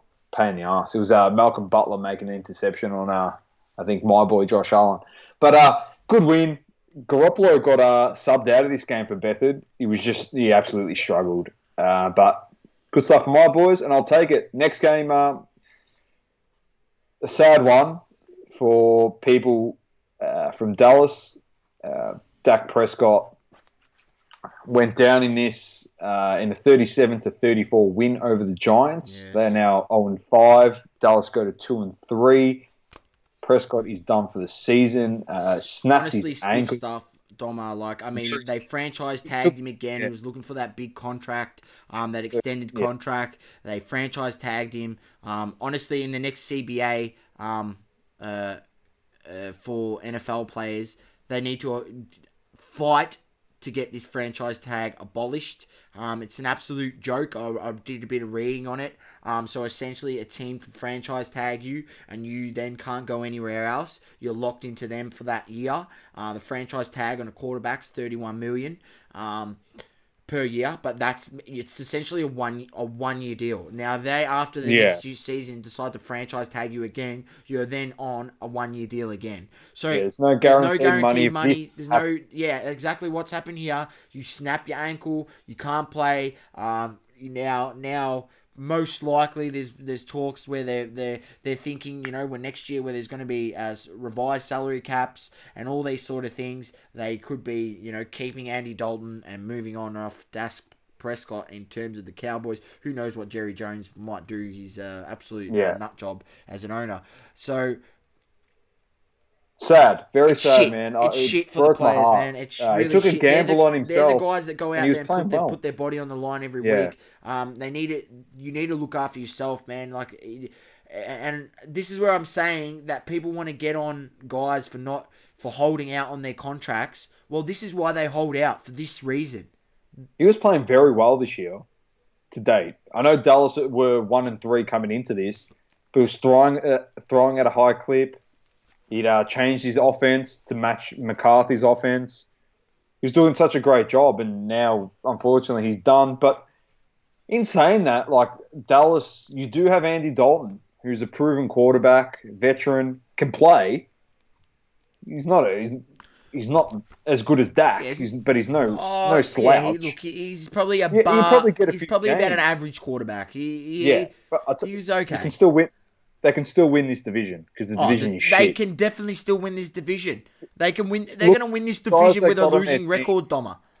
Yeah, the guys they got on this team, they can do anything. Another guy, just CD Lamb. We may have mentioned him a fair bit on this show too, if you're into NFL cards. We already told you, Ruggs, Lamb, and Judy. Just get on them. What are you waiting for? Next up was probably the best, if not the second best game of the week, it was the Minnesota Vikings with Kirk Cousins. You like that versus the Seattle Seahawks in an absolute ripper of a game. It came down to literally the wire, and of course, Russell Wilson. You can always count him in the big spots. Got the job done. They won this by a point. Absolute magician. He's a gun. He's genuinely Absolute magician. And look, a bit unhappy that they didn't. We couldn't at least get the refund on the bet if they just made that 2-point conversion down the stretch there and they won it by 3. Would have got the refund, but they still got the win, and that allowed me to actually win one of my bets or 2 of my bets. I think that allowed me to win 2 or 5. I think you went 2 or 5. Right, I haven't worked out the numbers exactly. I'm gonna work out those numbers post. And then do an update. So I haven't updated you where we're standing, our ROI, which I'll talk about a bit later. But man, this guy, Russell Wilson. You know my love for this guy, man, and he needs to start getting some respect. He's 5-0, playing his absolute skin out. Once again, the guy is an absolute freak in the fourth quarter. When his team needs him, he delivers most of the time. He's good, man. He's so good. And you look at him, you're like, he's so slight in stature, but yet he's so good. Like, I'm just... Oh, he's a freak, man. He's so good. And he's just so good. And he's another great guy to who watch. I absolutely froth that sits on that offense. It's a man who I'm actually very annoyed at myself because a mate of mine who watches NFL religiously, when I was talking to him about NFL cards, probably back 6 months ago when NFL was not on, whatever, he was telling me to buy this guy, and I passed up on some Prism Silvers and Prism Base cards that it was a whole lot of cards, Prism stuff, for like 50 USD. This man by the name of DK Metcalf, the guy is a gun. He's good. He's so good. There's people out there saying, he's going to be, he's like the next Terrell Owens. He's got that speed, that same power. So I mean, not a bad guy to be compared to. No, not at all. Not at all. Hall of Famer Terrell Owens, even though he's a basket case, but he is a basket case, To. But that's it. Another win, 5-0, mate. Love it. I love it, mate. They should have been my pick for the Super Bowl, not these spuds out here, New Orleans Saints. Then, of course, we come to the second last game, which was the Chargers and the Saints, and it was just a get-out-of-jail-free card for Drew Brees in this one. Justin Herbert, my boy, was fantastic with 4 TDs. It was very good. They got very lucky in this, but you know what? You take your wins any way you can get them. And then today's game, reaffirm is that this Herbert bloke, Justin Herbert, the guy can play. He's good. He's got a absolute cannon of an arm. He can move out of the pocket. He's not he's not Lamar Jackson mobile in that sense, but he's mobile enough to make plays when he rolls out of the pocket. I like him. I like him a lot. The future looks bright for that Los Angeles Chargers team, and their defense is half decent. So I could see them winning a few more games going forward with Herbert as QB. I agree. The last game I'm not even going to cover because the Titans smacked the Bills 42-16. Your boy went 2-2, I think, today. 2 TDs. Joshy Allen. 2 interceptions. 2, yeah. QBR 69.4. Not the best stuff. No, Domma. Looks like they will look into the. Oh, here we go. It was no good, mate. I mean, well, the Bills in general just were no good in this one. They just struggled. Yeah, that's absolutely that's struggled. Really poor. I mean, my boy AJ Brown, I like him. He's another one who I was told to buy up. Who's decent. He had a great game. 7 receptions, 82 yards, 1 TD. So I like seeing him do well. That's it. Bang. NFL. Wrapped up again. We'll get you some tips from Saucy throughout the week and an update on I'll usually get those the out spreadsheet. tomorrow. And I will send you. I've got to update my sheet. I've got it all updated there. How what I've won, to date. My rate of increase, ROI rate of increase, which is your percentage of money based off your initial investment, how much your percentage of money will have gone up.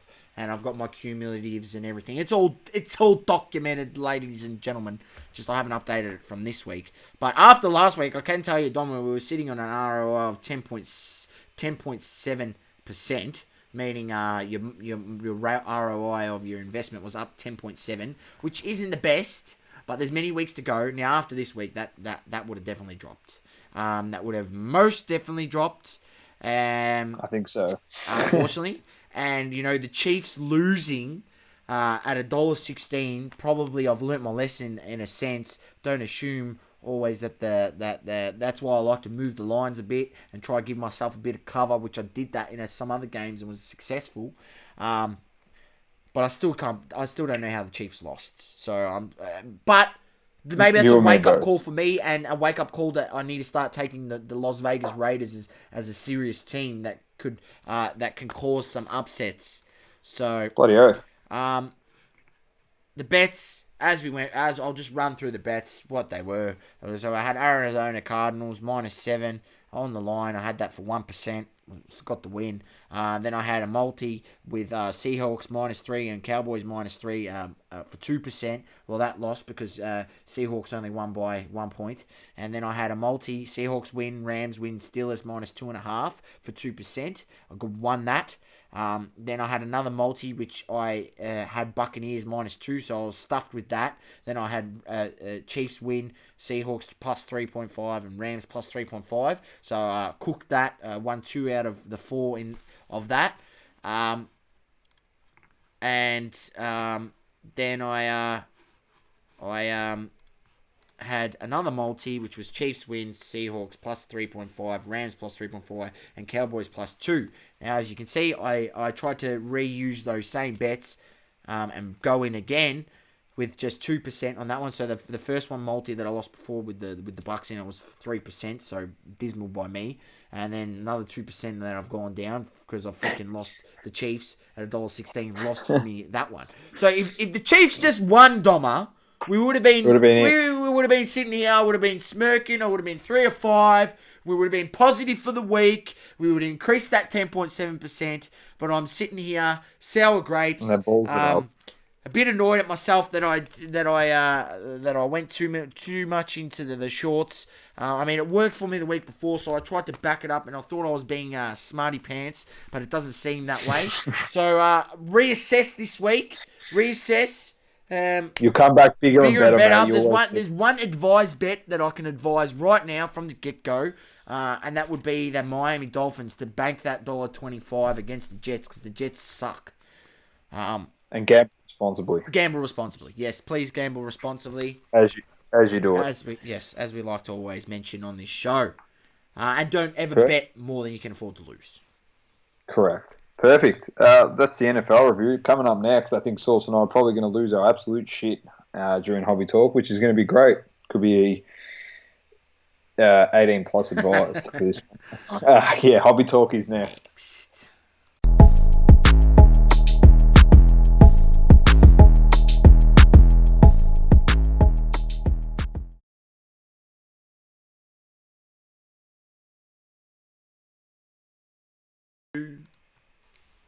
All right, we're back. Hobby Talk.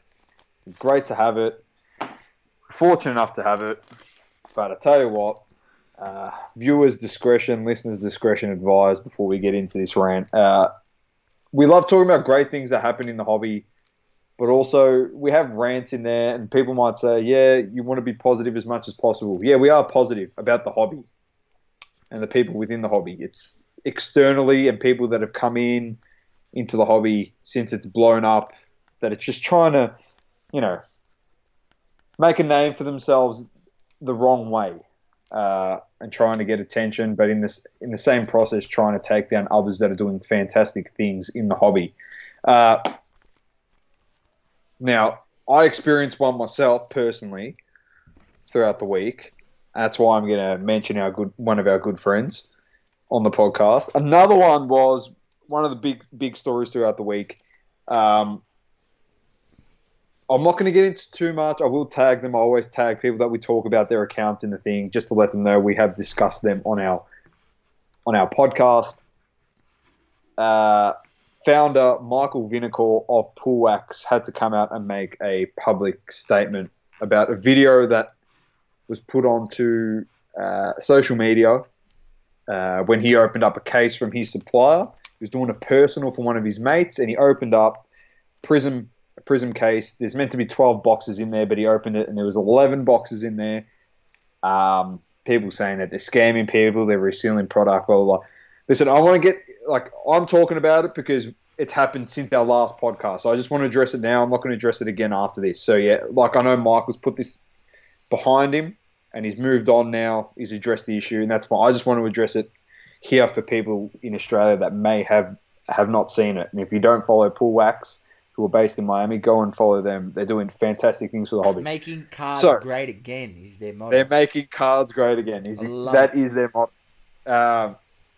I'm going to go first, and you can lose your marble sauce as well if you want. But the disregard and disrespect over social media is disgusting. I was lost for words, the way people react and do certain shit on social media. I just want people to understand that 2020 as a whole has been terrible as a year. Terrible. In such a negative year, the fact that you want to spread more negativity, whether you think it's funny or it's not funny, shouldn't be done. Full stop. You're just being a fuckwit and a clown. As simple as that. If you put as much effort into being negative, into positive things,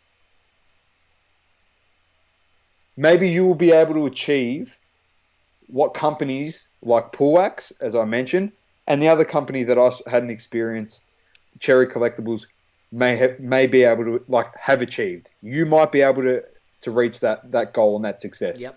If you focus your energy positively, yep. Instead of trying to drag down others and destroy their reputation and literally rub their name through the mud. I've been appalled by people in the hobby, the way that they've supported Poolwax, and something's come out like this, and you were the first ones that you're so loyal. Jump down their throat, Domma. You're loyal. Yeah. And then you go out there and you bag them, and then, bloody scam wax this and blah, blah, that. And, you're just rorting people. And, come on. Honestly, it's just been frustrating. Use your fucking brain. Why in the world would the founder and CEO of a company in Poolwax open up, the video was recorded and then posted live, but why would he? I think it was live or something like that. I don't know if it was a story. I think one of his friends was live. Yes. Someone was live, and they took that video. Someone took it, and then obviously screen record, and they posted it, and then they started the whole wax a scam and shit. Yeah. I don't understand. This is a guy, and just think about this, Domma. If they were scamming people, why the fuck would they allow someone to film it if they knew it was a resealed case in the first place? Correct. If you resealed it yourself, you're saying, which is what people are saying, they're buying other boxes, resealing it themselves with panini tape. Well, you would know that there's 11 boxes in there. You wouldn't open it on film. I agree with you. And this is the whole thing. Why would you want to do something like that and then have all this backlash, and it cost you a reputation and money as a business? He's there as a business, but to also make people happy. I started following Poolwax when they had 1,000 people on Instagram 12 months ago. Close to 12,000 now. He's got 12,000, so he's grown it astronomically within 1 year. Why would he want to fuck up 1 year of hard work? And they just opened the store in Miami. They've moved into the store. They're not working out of their homes now. They actually got a store. They started as a So hustle. They started in a bedroom. So they're putting money into this business, yeah, into a store. Why are they moving in there and then going, you know what, let's just fuck ourselves now and just bury our whole entire operation? Like, people, use your brain. This is the problem. You use too much of this before you use this. Use this first, and then my advice to you is don't open this. He's talking about your mouth. Don't run your mouth before you start thinking about what you're about to say. You need to... There's too many people out there straight away to jump on the negative side of these things and assume. Like, I sent you a message, Domma, saying, oh, this doesn't look good for pull wax, but I'll wait and see what they say. You know, I didn't go and share it on my story saying, oh, pull wax, I can't believe it, you scammers, da-da-da-da-da, like so many people did. Straight, first thing that they do. Don't wait to see what's the actual story. Yeah, no. You just give it a couple of days, and then people said it took too long for him to reply and do this and do that, and no one's happy anyway. There's still people out there that still aren't happy, that are still they're unhappy still about the way that he went about doing things. Now, I was fortunate enough, and like I thank Pull Wax for letting me they had a live yesterday, and they actually allowed me on there, and I spoke, and I gave a point of view of stuff that's happened here in this country, and I actually said to Michael, and like we appreciate the fact that he's so transparent, yeah, and he's got nothing to hide, and that honestly, that's like, I commend him for that. It's fantastic.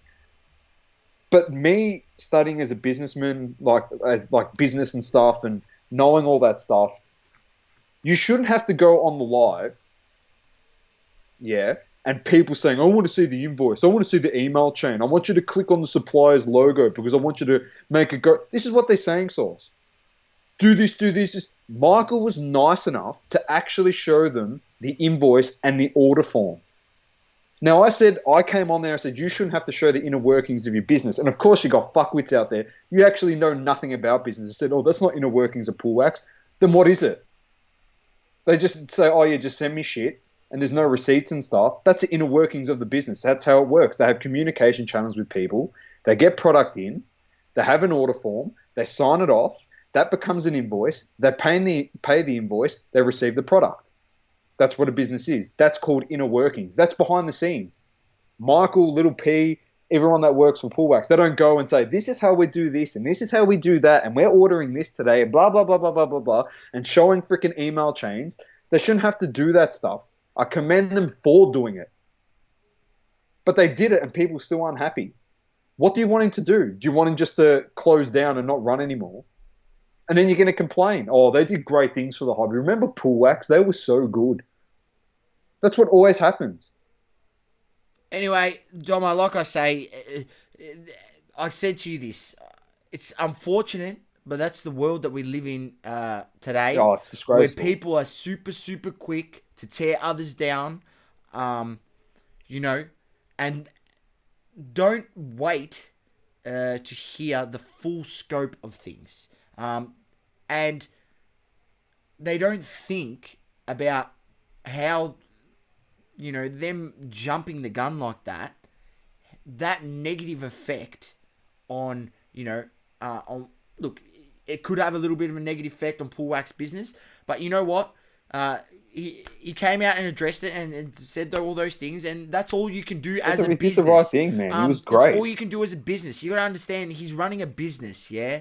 So, as much as you want to say that cards are a hobby, well, yes, they're a hobby, but there's also card shops that then sell these products, which then they use that money to then live off, meaning they are making earnings, which then means that it is now a business. So, as much as people want to have this whole mentality about cards, we're transferring into this next period of cards and sports cards and all other cards alike. Pokemon's catching on, and you know, there's freaking Yu-Gi-Oh's probably going to be next, for we know.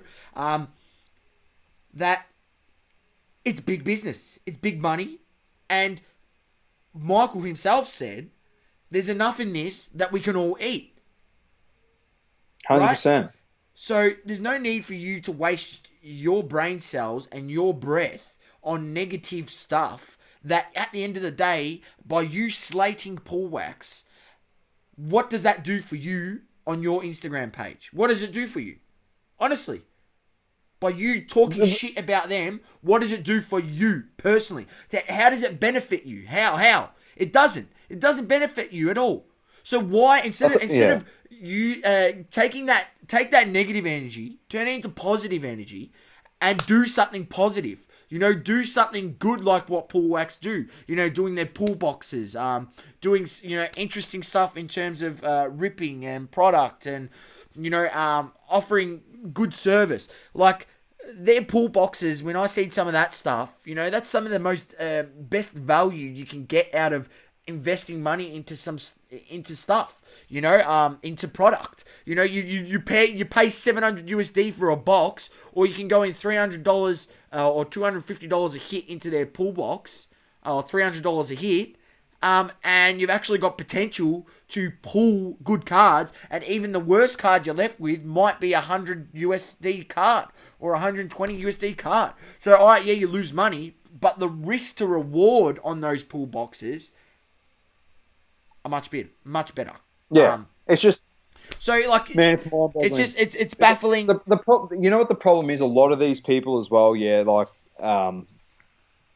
and they might say, like, to us, and you will agree with me because we've discussed this. They might say, yeah, but we've been in the hobby for ages. No, we've been in the hobby for ages. Listen, a lot of these people coming in and stuff are people that, you flip. A lot of them are flippers. A lot of people are getting in now because it's the hype thing to do. You know what I mean? So they're just trying to capitalize on it. And they're trying to make a name for themselves because it's so popular and everyone's watching. I'll tell you what the problem is. The problem is because you haven't been in the hobby and you're coming in and you're causing all these problems. And Pool Wax and Sniper Manus and all those groups have said it. Like, if you badmouth people and you spread hate about certain people, they're not going to forget who you are. You got to remember, like, the hobby is so close. Like, you may not know everyone in it, but you know enough people that will know someone else. That will know someone else. That's then leads to someone that's really big in the game. It's all about working together. It's not about trying to destroy people that are doing great things. So is getting the phone calls. But I want to literally quickly just move on to this one. So Pool Wax address it. It's all sorted. If you haven't followed them, go give them a follow. If you're listening, if you listen to us, this will be the first and the last time that we talk about this rubbish, and we just want. We're not talking about it anymore. It's been addressed by both parties, and we just wanted to address it because we like Pool Wax, we like what they're doing. Yeah. I've been following them since they started in their bedroom. So why would they want to jeopardize their whole business now? Like, it just doesn't make sense. Exactly. So haters out there, you keep hating. You got haters, Pool Wax. That means you're doing something good. So keep going, bro. The second one we're going to talk about has also got haters, but they're the best in this country, and they happen to be friends of the show, which is great for us. And I'm not here to publicise them. They don't even know we're talking about this. I don't run past them a running sheet. Like I said, we just tag who we talk about in the show in case they want to have a look and check it out. It's up to them. But I had a experience in a card group throughout the week where I was just flicking through and, I don't know if you know Cherry at the moment, what they're doing. They've commercialized some of their product and it's now on Catch of the Day. So they've got like a pound of basketball, a pound of Pokemon, and it's good. If you want to start your collection, in my opinion, if you want to start your collection and just like get a bunch of cards and to learn cards, and they've got I think they're like the star packs or something, like 6 cards, like a mystery pack. You can get insert like in some hits. If you want to start your collection, it's a good way to do it. It's affordable, like a pound of Pokemon cards and a pound of basketball cards, like $25. The star packs, I think, are $20 each. But to go out there and start your collection, it's awesome.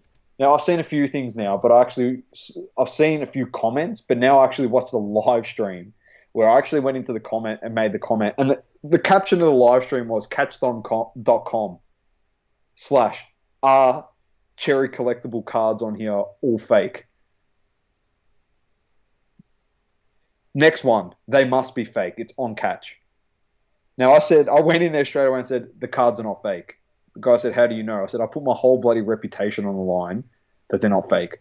Okay, this is a credible business. Why would a credible business that's got a name for themselves want to do fake cards? And this comes back to Gary Vee said it. Everyone said it that's in the hobby.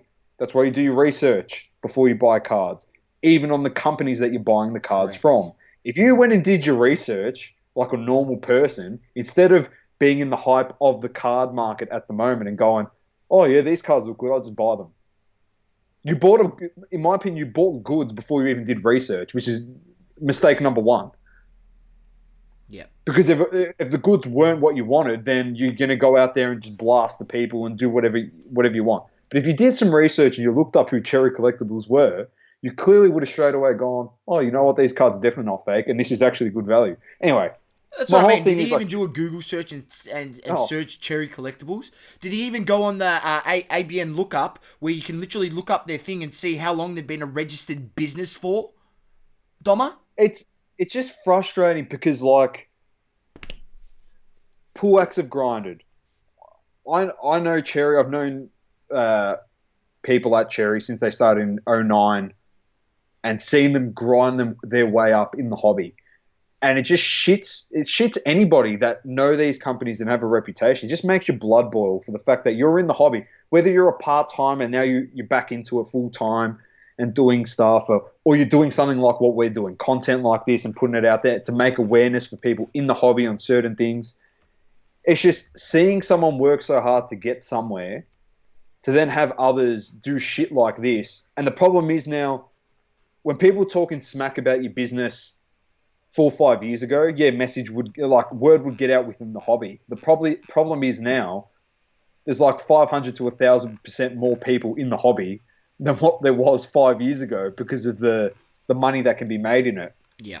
And you can easily destroy businesses overnight if everyone comes together. And as we know, social media are full of sheep. You don't have to tell me that, Domma. Yeah, they run with the first story that they hear before they have the facts, as we know. And you can destroy companies that have worked their asses off to get to this point. And that's the thing that frustrates me. It's just really a call to everyone out there to just wake up, listen first with your ears, then think with your brain, and then speak if you think you have value to put out there when you're spoken to. In my opinion, based on social media, listen, think, and shut your mouth if you've got nothing nice to say.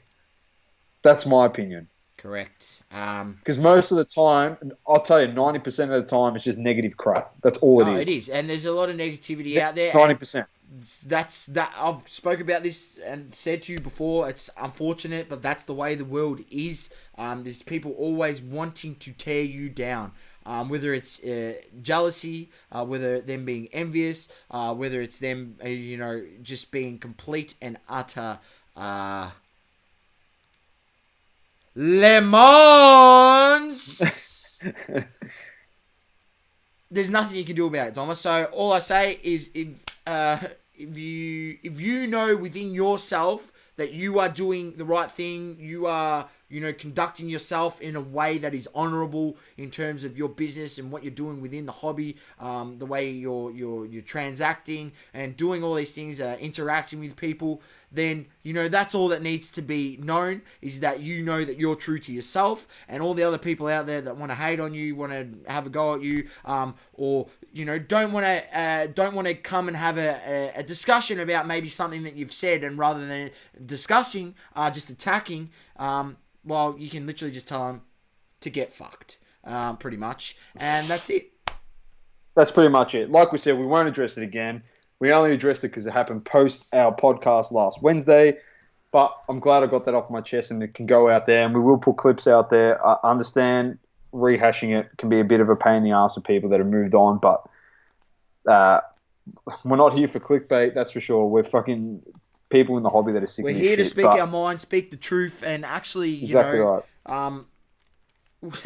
Once again, if you don't like what we say, well, go to the next channel. Exactly right. But keep up the good work, everyone in the hobby, not just Pullwax and Cherry, everybody that's doing great things. Keep it up. everything you do is noticed. That's for sure.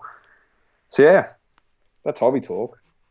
Nothing else happening besides Logan Paul punching a freaking windscreen window when he found out his promo Look, card we mistake. will mention on that. I mean, this is sports cards we talk about, but we're talking hobby talk. We might not at some point not be defining this to just sports cards. Might get into a few gaming cards and trading cards at some point, but we will mention the notable sale by Logic, the hip hop artist who bought a first edition PSA 10 Charizard for a measly 226,000. 226k. Not much at all. Not much at all, Dom. I'm just like I keep saying to you, but mate. what has that done? It's I'm happy. brought a lot of new eyes onto this Pokemon thing. I mean, if anyone's been listening to Gary Vee, he's been talking about it for ages. Been talking about it for ages. And you had the opportunity, if you were listening to Gary Vee 2 years ago, 3 years ago, he was talking about it. You could have retired by now, because if you just invested at that time, you could have been buying those some of those Charizards for around about, I think they were going maybe back then, maybe like 15k. Oh, for the first edition. Yeah. Even if you want a base one, If you wanted base ones, so they were going for about 2,000. 300. You could have got but you could have picked up just raw ones yes, for 250, correct. gone and graded them. You could have bought like 20, 30, 40, 50 of them, invested in it, graded them all, and now you could have retired, because the base one's now going over bloody 1,000 USD. And they're only going to go up. That's why, like, I celebrated when Logic bought that thing and Logan Paul bought the box and he did that big sale. You've got one, Domma, don't you? Yeah, I've got a base set Charizard, unlimited print. I'm just happy because, like, and for everyone else that's out there that's got one, because it all goes up. It's relative. It's once the top thing goes up, everything else that's on the lower end will go up with it. Not to the same extent. But what we have seen is a noticeable difference in some of the Charizard pricing compared to what it was, say, just 2 weeks ago, 3 weeks ago. Now, some of the other Charizards in sets, Hidden Fates, XY Evolutions, the probably the upcoming, the Champion of Path set that's currently out, Darkness Ablaze, Burning Shadows, Charizard. So some of these Zards have now seen a bump in price. I think there will be a point where it's gone up really, really quick. It's probably going to come down and level out, but it's never going to get back down to the points it was before, and it's probably going to sit there for a while until something else, maybe till 25th anniversary next year when that announces, and then it's going to explode after that. It's going to be game over. Good night. That Zard, I can see it going for almost $500,000 when the 25th anniversary comes out. Yeah, big call, Domma, but I can see it as well, man. I just got this feeling. I can see it as well, man. I really can, man. Especially obviously the first edition we're talking about. The first edition one is the stamp. one I'm talking about. Yeah, definitely. Yeah. All right, Domma. There you go. Easy. Well, coming up next, the most anticipated segment of the show, Sauceys Smokey.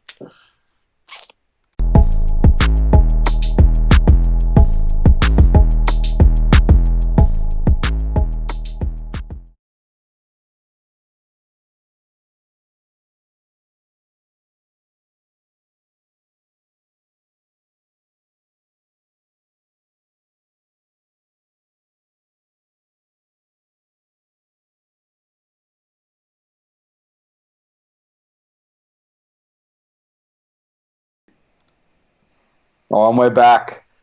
The most anticipated segment of the show is here. Sauceys Smokey. What have you got for us, mate? All right, Domma. So coming back at ya with some more vintage plays. I'm rehashing over guys that I've talked about previously. This guy, I spoke about him in an earlier podcast. His cards are still undervalued, but I'm bringing it down to like, as we go throughout, as this hobby gets more and more popular and more people are coming in, some of these other sets are now going to start coming up. And now this is a card that I don't understand why it's so cheap. I just don't understand. The guy is a vintage guy. Of course, I'm not buying a vintage guy that probably doesn't have accomplishments other than AI, which I'm looking at a little bit at the moment. But it's not AI. It's a man by the name of A man who's won 5 championships. Let's just say that. And he played out of the San Antonio Spurs ball club, and that's none other than Tim Duncan. I still don't get this whole. He's not popular because of the hobby, right? The hobby doesn't seem popular. Well, when will the hobby realise, like I stressed to people today on my live on my Saucy Collectibles, that you shouldn't be buying potential. You should be buying solidified accomplishments.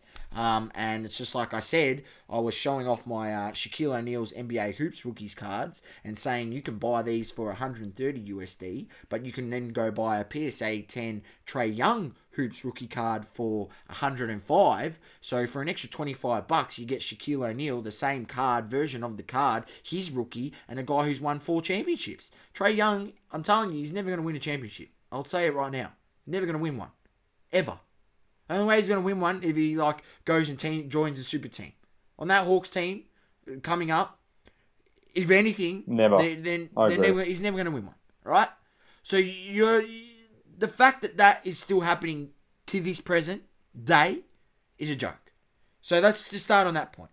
Now, I will flick it over. Got the wizardry as usual, Domma. Brought up, obviously, our one of our favourite platforms out there, Card Ladder. Always bringing the fire with the graphs, with the prices. We love Card Ladder. Very, very So good. I'm talking about, as you can see if you're looking at the screen, the Tim Duncan 1997 Bowman Best rookie card. Now, we'll click into the PSA 10. Last sold PSA 10, 175. Here's our 3-month graph. 1 month graph, there's only been 3 sales in the last month. In the last week, there's been 2 sales. You got your lowest price out of the last 3 months. Lowest price, 127. High price, 250. That was probably a bit up. But that was probably at the peak of the market. Now the market's settled down a little bit. So you could probably pick one of these up. Obviously, PSA 10 is 175. But where I see the absolute tremendous value is the BGS 9.5. The fact that you can pick up a BGS 9.5 of this card that is 23 years old, mind you, for last sold 89 USD. Oh. I still don't understand that. How is a guy that's solidified, and then on top of that, his card is over 20 years old? I still don't get that, and it's in that good nick. And the pop reports are way less than what. So the pop report on that is 446. The pop report on the PSA 10 is at 650. Now, this is what I'm even saying. You got your PSA 9s. PSA 9s last sold $50. The average sale of the last 3 months is $40. So PSA 9 is still 1,171. So not too bad, but pretty decent. And I'll just bring it back because I like to compare this to Kobe Bryant. We'll look at his, right? Kobe Bryant Bowman Best. Now, Kobe Bryant's Bowman Best, I understand it's Kobe. Kobe Bryant Bowman Best is going for raw 114 USD. Right? So you're telling me you can go then and buy a BGS 9.5 for cheaper than a raw of Tim Duncan, a guy who's won the same amount of championships as Kobe Bryant. And in terms of what he means to the San Antonio Spurs franchise, he's essentially that same mold of greatness for the Spurs. Right? That Kobe was for the Lakers. His PSA 9 going for 290. His PSA 10 going for 750. The discrepancy between these two guys, I understand there's going to be some because he played for the Lakers. He's Kobe. He was considered, next to their potential GOAT, Jordan-like, Mamba mentality. I understand. I get all this stuff. But Tim Duncan's PSA 10 is only worth 1/6 of Kobe's. Doesn't make sense if you ask me. Doesn't make sense that you can go buy a BGS 9.5 of Tim Duncan, a guy who's won 5 championships, Bowman Best, but yet a Trae Young PSA 10 NBA Hoops costs 105. who's won jack shit, who's done nothing. I just bring it back to this It's just point. ridiculous. Why wouldn't you go buy this card? And I'm just going to say, you can pick up some absolute freaking steals raw. Absolute steals, Domma. I picked up 2 of these raw for $5.50 USD. $5.50 for 2 of them. Now, I don't know the condition, but the fact that I was able to get 2 of these for $5.50 is... Excuse me, I'm that worked up that I'm choking on my own words. Let me have a sip of water. The fact that you can go buy these for $5.50 for 2 is a joke. It baffles me. It still baffles me that these guys are so underpriced. But that's the card that I'm throwing out there to people today. I haven't bought any graded. I've been looking for a few graded, so I'm throwing this one out there for you guys to potential to get some graded. Don't forget, he still hasn't been inducted into the Hall of Fame. You know, historically, in the hobby, when that word starts going about the inductions and who's going to be inducted, their price usually gets a little bump. You want to be ahead of the curve because what's happened in the last few sort of things, especially, and you know, they've seen this in baseball, as the guys they knew who were going to get inducted, they sort of already had their run-up of price prior. And then when they actually got announced, their price really didn't move much, Domma. So you want to be getting these right now before it's even in that run-up stage of even the announcement or anything. So, like, I'm just gonna have a look here for the punters out there. I'm just gonna have a look here, just for, you know, shits and gigs. Here we go. Let's just have a look here. Some of the raw prices that we're getting right now, right? So there's one here on bids. Starting bid is $6 USD. It's got no bids on it. You can buy one now for 10 USD. I mean, for reference, that's less than you could buy a Zion NBA Hoops card. Even though Zion has accomplished absolutely jack shit. And could Zion even get to 5 titles? We don't know. We don't know. We don't know. I'm going to say no, but anyway. You know, so I mean, if you're a real baller and you got the money, I would highly suggest going out and getting the refractor of this card. So same card, but 1997 Tim Duncan Bowman Best refractor. It's considerably more, but if you've got the cash flow, by all means, go out Good there investment. and purchase it. So that's the one, ladies and gents. That's the one. Bowman Best, Timmy D. And there's other Timmy D cards out there that you could start looking around at. This is just the one, and I'll look at how, you know, Kobe's Bowman Best card, his trajectory of his Bowman Best card's sort of gone, and how I just don't see how this continually is at this price. So there it is, ladies and gents. I like it. There it is. Sauceys. Sauceys. How are we going to do it? No, he's going to do it. He's going to do it again. He's bringing it back. Sauceys Smokey, baby.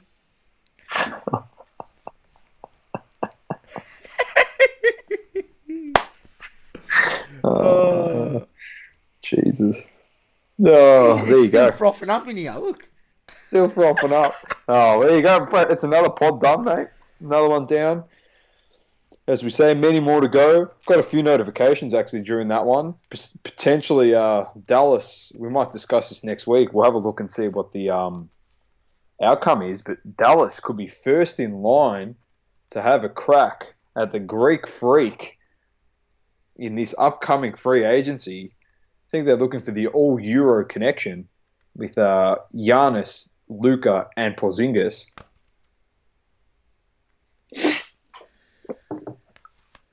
They won't fit. Oh, Luca, no, it won't fit. I don't care, Domma. Just It won't relax. fit. We'll talk about it It next won't week. fit. We'll talk about it You'll be next week. ruining that franchise if you bring Giannis there. We'll talk about it next week. Just leave you on it. Fired up. I love it. Anyway, it's been your boy Dom with the great man Sauce. Keep living, loving, and breathing sport. It's been double coverage. Peace. Peace out, ladies and gents. Till next week. Thank you for tuning in. Please subscribe on YouTube and your favorite podcasting app. Also, if you could please leave us a review on Apple Podcasts, that would be awesome. Don't forget to follow us on socials at DBLcoverage_ on both Instagram and Twitter to join in with your opinions.